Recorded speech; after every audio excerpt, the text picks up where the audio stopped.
On another exciting entry of the Animation Deliberation podcast, as if tensions weren't high enough last week, they have just been raised all the more today. Alright, we're talking My Hero Academia and much more right after these ads we have no control over.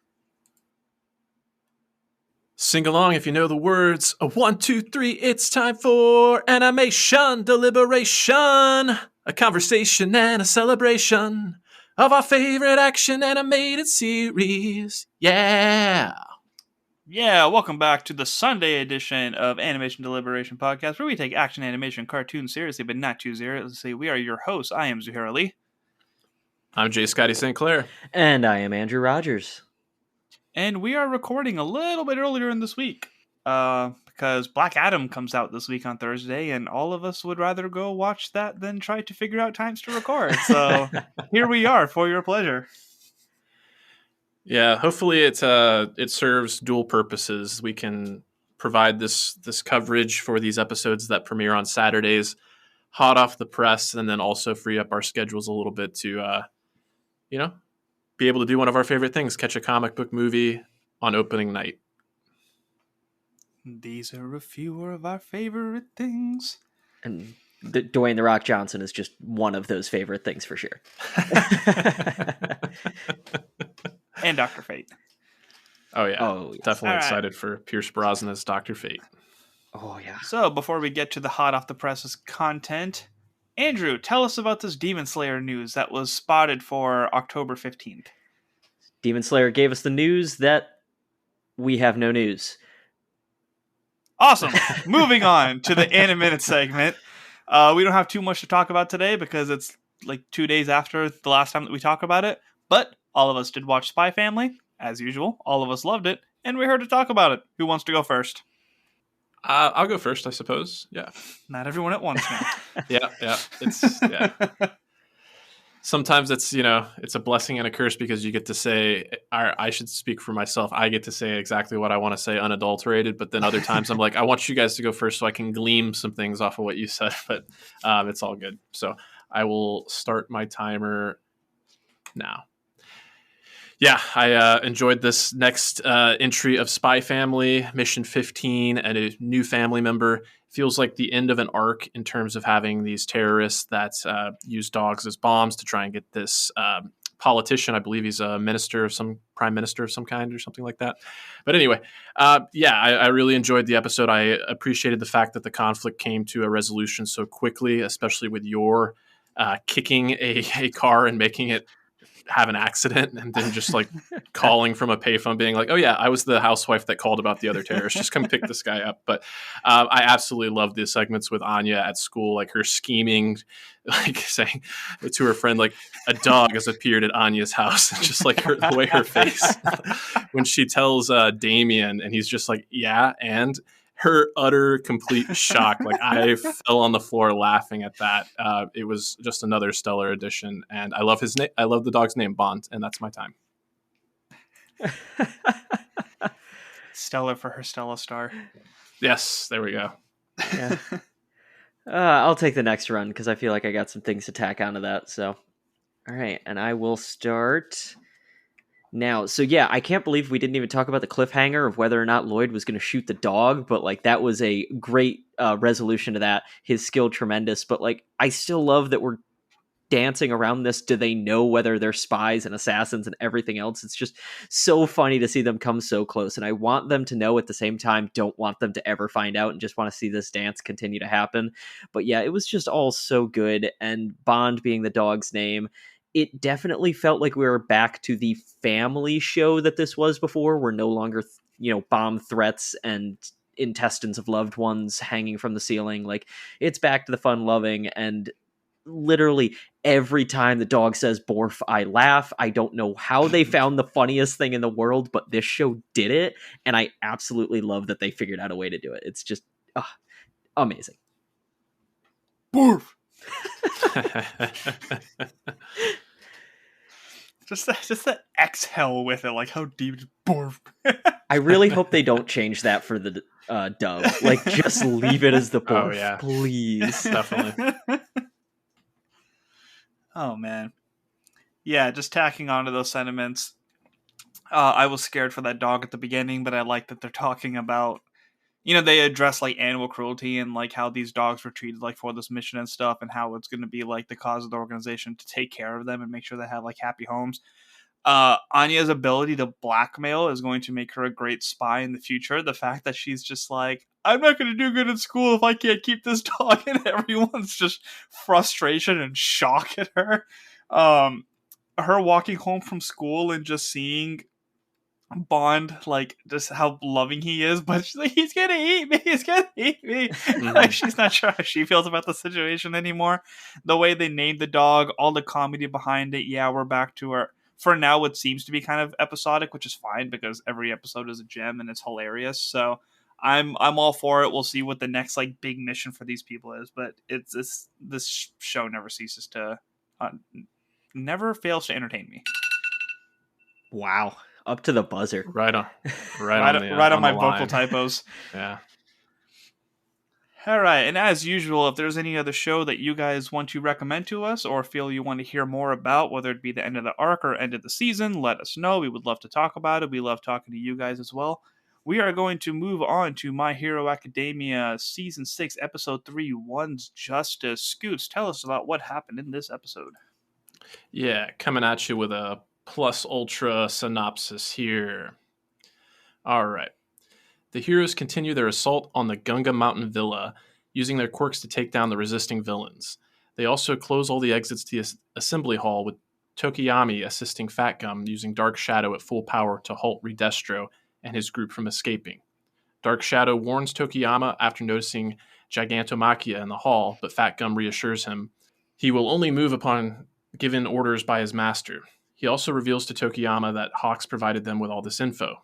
Meanwhile, Hawks uses his feathers to keep a distressed Twice at bay, preventing him from helping the Paranormal Liberation Front with his double quirk. Twice begins to break down, realizing that just like what happened with Overhaul, he has been tricked and everything has begun to fall apart because of him. Hawk tries to talk Twice into turning himself in and starting over, believing him to be a good person, but Twice refuses to listen, dedicating himself for the sake of the League's happiness. Hawks is easily able to deal with Twice's retaliation and is about to finish the job when Dobby suddenly appears, revealing he never really trusted Hawks. Dobby provides an opening for Twice to escape and assist the others. However, Hawks manages to evade the fire despite being caught off guard by Dobby, referring to him by his real name. He's able to prevent Twice from fleeing, stabbing him in the back. One last Twice double is able to reach Toga and Mr. Compress, saving them from a hero and apologizing to them for his mistake as he begins to fade away. Toga embraces Twice, thanking him for saving her, as he thinks about, despite what Hawks claimed, he did have a happy life as he turns to mush. And there we go. Chills as you're reading those last lines. Like, oh, man. Yeah, hats off to whoever wrote that up on Wikipedia. I made some edits, but yes, I appreciate their effort. we were questioning last week where Hawks was in the middle of this, and yep, we got the answer to it. And that story on its own was just like, we always talk about how amazing the character development skills of the series is, about even how the most minute people like have a story that you care about, and the fact that we went that deep with Twice and felt those many emotions for him was like, oh man, we're actually like feeling bad for some of these villains now. Yeah, I loved and hated the show for that whole exchange because those are two of my favorite characters. I love Hawks. Hawks is so cool, such a badass. But I also love Twice because he's, so quirky, no pun intended there. But he really is like, it's like what Hawks said. He is a good person and he means well. He's just had an unfortunate life and he really cares about his friends. And having those moments where he realized, oh, this is the second time that I've messed up. I messed up with Overhaul and now I'm messing up again. And just the tears running down his face and Hawks not wanting to kill him, but, willing to go to that extreme if he has to.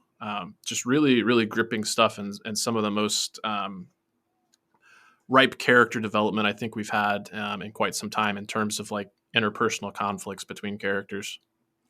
Yeah, that was just so much. Like, at first you're questioning, does Hawks like actually care? Was he just doing this the whole time? And then as he goes into that monologue of like, no, you are a good person, I really want to help you after all of this comes out, only for Twice to flip it back and be like, you were never my friend, these are my friends and I'm going to protect them even if it means, sacrificing my face, sacrificing myself. Like, he just kept wanting to move that little bit forward to help his friends. It was beautifully tragic is honestly the only word. Yeah. And like, going into this, the way they had that budding friendship, I was like, oh, he made another friend. I was not expecting it to take this turn, but it was just so believable the way that it all happened. And just, yeah, no, honestly, amazing across the board. And then just tears your heart out when you realize that it was one of the doubles that manages to escape and like save Toga and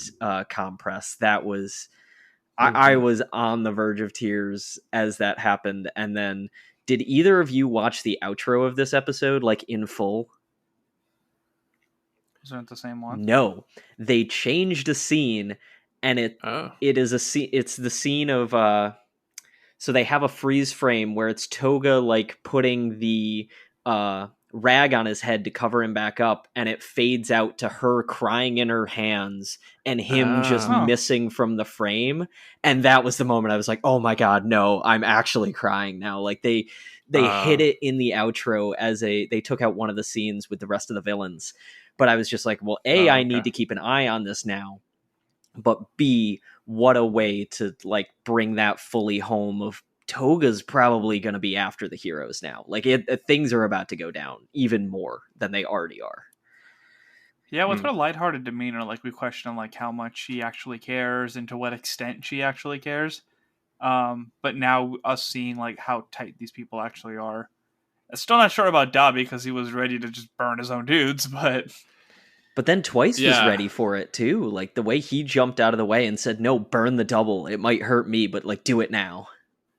Yeah, I was kind of on the fence. I wasn't sure if it was Hawks that had killed Twice or if it was Dobby with his flames. But then, yeah, I think about kind of that freeze frame we had where Twice was kind of reaching out and you saw Hawks like obscured in the background coming down with his feather sword into his back. But yeah, I didn't catch that in the outro, but I'll be interested to definitely pay more attention on subsequent episodes now, because like the part in the outro that always stood out to me is that it was Toga and Twice like dancing, and Twice had like a rose in his mouth, which is just, They put that sad part right after that.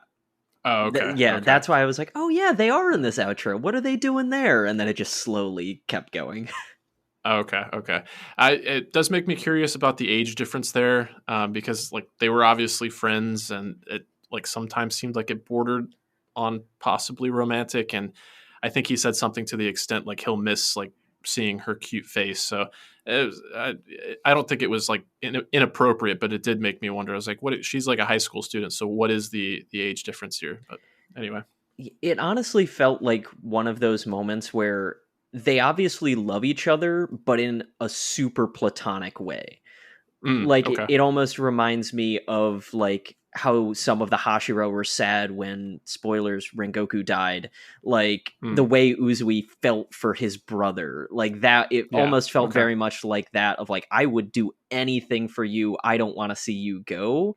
Like, it didn't feel like he was hitting on her when it's like, I'm going to miss your cute face. It's just like, you're my little sister. I'm going to miss you. Like, thank you for taking care of me. That was what I got out of it personally, but it still, it hurt.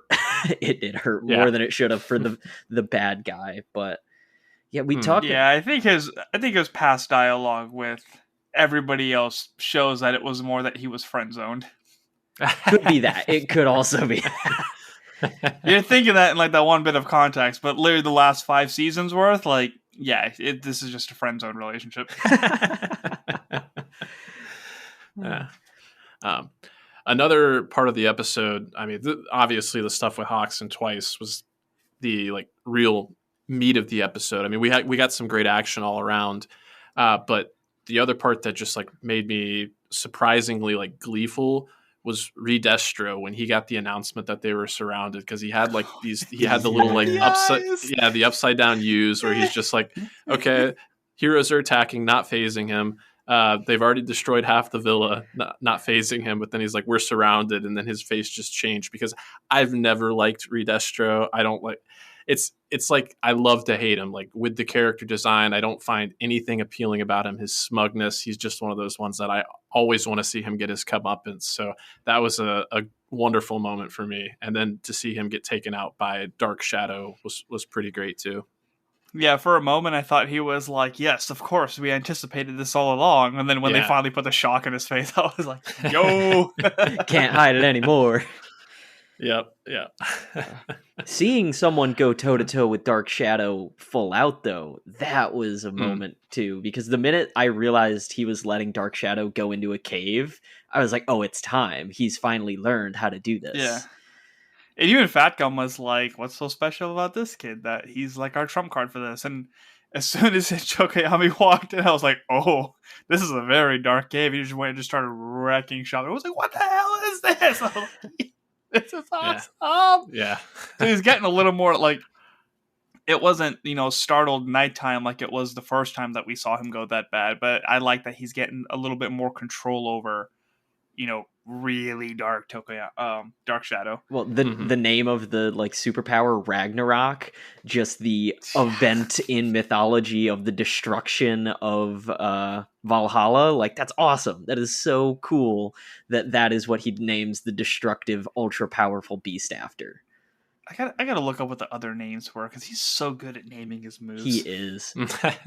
But I will also say we went from the most badass version of him to him perching like a little bird in Fat Gum's stomach. That was such a funny image. His head just poking out. He's like, I wonder where Hawks is gonna be. I can't wait to see my master. I love how casually he says it too. Like, here, get in my belly, and we'll go to the next fight. It's like, excuse me. Yeah. Was I stomach? Was I the only one thinking fat bastard from Austin Powers? Get in my belly. I mean, well, yes, you are. Okay, I didn't think about that one, but I like it. That's funny. Get in my belly. Yeah. Get in my belly. I don't like that comparison. We like Fat Gum. No, Fat Gum is much, much better. Oh, it was cool seeing Sun Eater in action again. Yes, I was waiting for you to bring that up. That was a great exchange there too. Yeah, it was just like, oh man, like this dude's a savage. Like he's ready to work. He's here. Then as soon as Fat Gum gives me, like, why would you say that? Like, oh, there's our boy. Since when can he use plants? Like, we knew he could eat animal things. He ate a horse, which brings some questions. Anything up. He eats. But we've never seen him use, and I'm pretty sure those were pineapples he was throwing around. Like, I think that's the first time we've seen it be a produce weapon. I mean, he ate stone that came off of somebody else's quirk, so I'm not surprised that he could. I forgot about that. Yeah, manifest the ability of plants. Yeah. I noticed that too, and it was a brief thought for me, but it didn't really come back up for me with the plants. But yeah, I think Zuhair answers all the questions there. I guess he can eat just about anything. So, does he get cow abilities if he drinks milk? He only gets the ability to produce milk. That's the only one that he gets in that point. He just grows an udder? He's just got an udder, yeah. Okay, so if we've got Chimera Centaur... I don't even want to go down that lactating path too deeply. Milk tour. I guess the other part of the episode that kind of struck a chord with me is with Dobby knowing Hawks' real name, his legal name, his secret identity or what have you. I guess it's not secret, but I feel like Dobby's identity, because Cox is like, who are you? Just who are you? How do you know my name? I feel like Dobby's identity is one of the kind of the worst kept secrets. I don't know anything officially, but I think it's kind of obvious who he is. And that's all I'll say, unless you guys know where I'm going with it.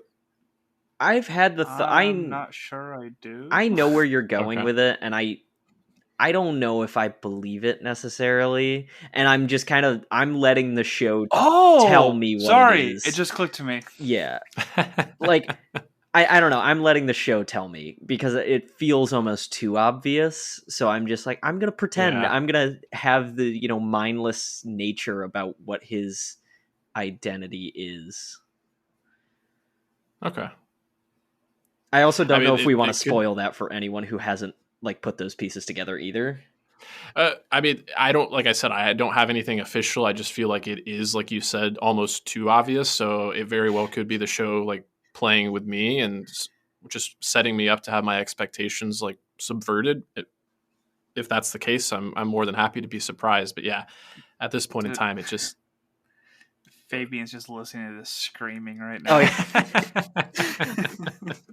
uh, I know the answers.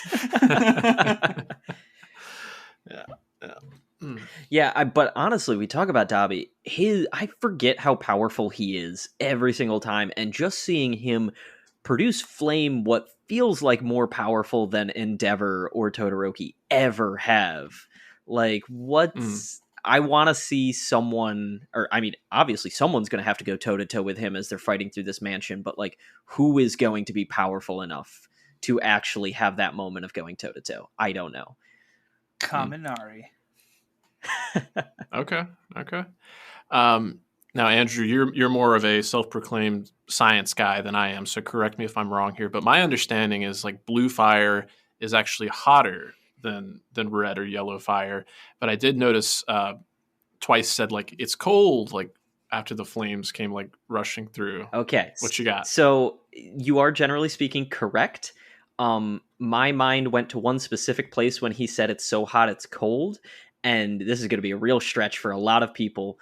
Ben 10, the old cartoon, he had a hero that spit fire, and then as they like upgraded him when he became a teenager, all of those heroes got like a secondary version. And instead of being like a magma guy, he was a cold guy because his fire was so hot it was cold. And technically speaking, in a scientific sense, that is actually like what would happen in terms of feeling, because for the Okay. way that humans actually feel hot and cold, it's really just a shock to your senses, and your body sometimes can't necessarily interpret super hot versus super cold. That burning feeling's just going to feel the same if you were to put your hand directly on dry ice and you get frostbite. Is the same feeling that you would theoretically have if you were to put your hand directly into an extremely hot fire. It's just your body knows don't touch that. So that was kind of my thoughts of him being like, it's so hot it feels cold. That's a stretch of the imagination, but that's my general understanding of how that actually works. If there is someone out there that wants to correct my science, by all means. But I found it really funny because yeah, there is a blue flame Ben 10 hero that I think does cold flame or something along those lines because it's so hot it's cold. There's probably more. Plus, he also has so much blood loss at that point that like his senses are probably just like shutting down a little bit quicker. It's like, oh, Yeah, hot. Like, that's okay, fair. we can't worry about that because we're trying to keep you alive here Twice. Yeah, I did catch that, and that was my little like forethought of moment, but there was so much going on in the episode. I'm like, I can't think about this. I have to focus. Yeah. Makes sense. It always makes me think there's this One Republic song, Apologize, where like the lyrics are, I loved you with a fire red, now it's turning blue. It's like, that means you love them more intensely, but I just have to let it go. But I appreciate your insights. I think you're on the money. And I did just do a quick goog of the word so hot it's cold, and exactly what I just mentioned of it's called paradoxical cold when temperature receptors in the skin do not know how to differentiate between large increases or decreases. So that's, I guess, what they would be shooting for, but I'm kind of proud of myself for pulling that one out of the Jeopardy hole. Yeah. Now we need the little shooting star graphic. It's like the more you know. Thank you for sitting in Andrew's Science Corner, brought to you by listeners like you. Yeah. I don't know if I have too much more to say about the episode. I guess it's worth noting that this is probably one of like a handful of episodes that I don't think we checked in with Deku at all. We talked about how this is kind of Infinity War with all the various fronts. It kind of makes sense that we're going to have to spend time away from certain factions and spend more time with other factions. But I did think it was interesting to, we left with the cliffhanger with Mirko and Crust, but yeah, not checking in with them or Endeavor or Aizawa or Deku. Interesting. First off, I wish that we had an end credits scene that was still just Bakugo yelling at people. That would have been great. I just need 10 seconds of that because that made my day last week. Right. And not to give too much, but like the next time on was like a lot of Mirko and fighting the Nomus and stuff again. So it looks like we're going to be like heavy on that stuff Yeah. next week. Well, and that's Okay. my big thing is, correct me if I'm wrong, we're getting 12 episodes and then a break and then another 12 episodes to make the entire season 24 episodes like they usually do. Yes? Sounds about right. I don't know where this is ending in 12 episodes. They have so much story that it feels like they're ready to tell. I wouldn't be surprised if we don't see Deku for majority of what's about to happen, just because they have so much that they've already set up as being a big deal. Yeah, that's fair. I mean, I would just be okay with Deku not being a prime part of this because we're getting the spotlight on so many of these actual heroes, and there's so much to talk about with the students again that like it's just got to be incorporated very well, you know? Like Yeah. for him to be the spotlight, like how he was with the Aries story arc and all that, like it's got to flow in nicely. But I'm okay if like in this arc we're just focusing on the bigger heroes and how the students that are helping out help out in their necessary sense, like how they've done so far. And that's exactly it. You say the words necessary sense. I don't think we've been set up for whatever is going to bring Deku and Bakugo into the conflict. If you look at, like, they always have a reason for the students to be involved, whereas right now the students are just quote unquote support. They're either going to be the backups if heroes get away from the villa, or they're evacuating the town around the hospital. Those are their two jobs. There's probably going to be some catastrophic event that means that they have to actually jump into the fray. But I know that it's going to be a valid reason that actually matters, and then we get to see it. And I'm okay with waiting for that because they've given us a really interesting fight to watch in the meantime. No, everything's gonna be peachy. We're all gonna be happy. Well, those points actually did bring up a couple of other thoughts for me that are worth noting. We talk about like the students serving a specific purpose, and we at the end of last episode we got to see why Kaminari was put on the front lines. This episode we got to see why Dark Shadow and Tokiyami. I always mess it up. I just want to call him Fumagaki now, or Fumagaki. I can't get any part of his name right. Dark Shadow guy. I want to call him Takoyaki. It's fine. But no, we also got to see the Class B students. Yes. Why exactly their powers are good for such long range, and edge shot, like puncturing holes into everyone's lungs and being like, hey, if you move a little bit, you'll be okay, but if you move a lot, you're probably going to die. And then him combined with Midnight just completely laying everybody out, and then Mudman comes on the scene and sinks everybody, and then Shroom Girl So cool. going around doing her thing. Yeah, it was just a very effective use of multiple powers, completely decimating like an entire force, which is entertaining and impressive to watch. Yeah, it's like just OP enough. You're like, oh, well, yeah, that's what their powers do. I guess they would have that much control over all of these low-level villains. Indeed. I think the last thing I want to talk about is just how cool Hawk's powers are and how well he uses them. The fact that Twice was trying to replicate at that ridiculous speed, and he's just chilling there as the feathers are just like killing each one. It's just DOA over and over and over again. But then how he uses them as swords, so we see like his combat proficiency, and then getting blown out the window and still coming around and getting those big cuts in. I was like, good lord, like his maneuverability, even when he has burnt off feathers, is just really incredible. Like, oh yeah, no wonder he's number 2. Yeah. And I guess just my one question, because Fabian did warn us things are going to start getting dark. Is this the first time we've seen like proper blood going on in this show? Because like that scene of Twice's body with the blood coming off the balcony, that stuck with me a little bit, and I'm wondering, like, is this a little bit of what we're gonna start to be like, all right, it's real, Hawks had to kill someone, like things are about to go down proper? It's a good question in terms of the amount of blood we've seen. Nothing really close to that is coming to mind. Like the thing that comes to mind the most actually is like when we saw All Might, like kind of like anytime that he decided to like use his quirk, and then like the blood that he would cough up afterwards. But that was done to like comedic effect.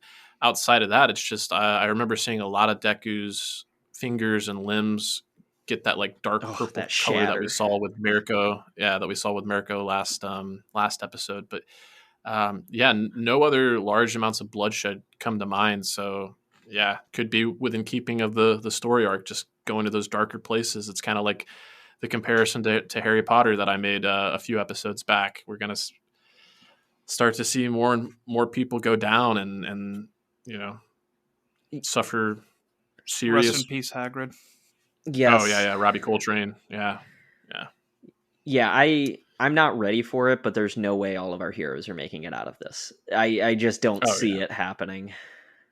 I said everything's going to be fine. yeah. Just always look on the bright side of life. You know, Brian was right. Yeah.